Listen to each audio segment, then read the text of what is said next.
онцлоо л доо. Энэ нөгөө нэг сэтгэл санааны юу гэдэг Монгол анх удаа ингэж шийдэж байгаа юу? Энэ хүүхдэд нь зориулсан сэтгцэд учрсан гим хорыг тогтоож өгч байгаа нь өөрөө шүүхийн практик шинэлэг байлаа. Хууль ёсны хохирогчийн төлөөлөгчд биш үлдчихэж байгаа хүүхдэд нь энэ асуудлын хүрээнд миний хөндөд байгаа нэг л асуудал. Энэ ард үлдчихэж байгаа 3 хүүхдийн хүүхэд хамгааллын асуудлыг яаж шийдэх юм бэ? Энэ бол цаашдаа ганцхан мэдэгдэж байгаа энэ гэр бүл.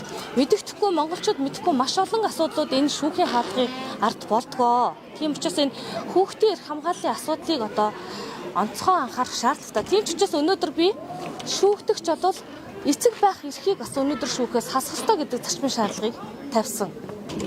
Тийм учраас одоо гэр бүлийн тухай хуулийн 66-гийн хүрээнд хүүхдийн асрамжийн асуудлыг Баянгол дүүргийн засаг дарга шийтгэн зүйтэй гэж одоо шүүх шийдвэр гаргалаа шүү дээ. Тэгэхээр миний хувьд хуульчийн хувьд хэлэхэд би одоо өөрчлөгдөж байгаа хууль ёсны эрхийг хуулийн хүрээнд байж болох бүхий хэм хэмжээнд нь хамаатуулж олол хадгалж чадлаа. Өнөөдөр би Монгол улсын одоо хууль хүн бүрт адил тэгш үйлчлэх юм аа. Хүний амь бүрлэгсэн этгээд хуулийн дээд хариуцлага хүлээх ёстой юм аа.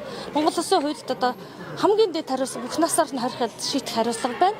Тэгээ энэ шийтгэлийг одоо хариуцлага хүлээх ёстой гэдэг ийм одоо үйл хэргийн төлөө зүтгэсэн төрийн шүүх үнэн зөв шийдвэр гаргалаа.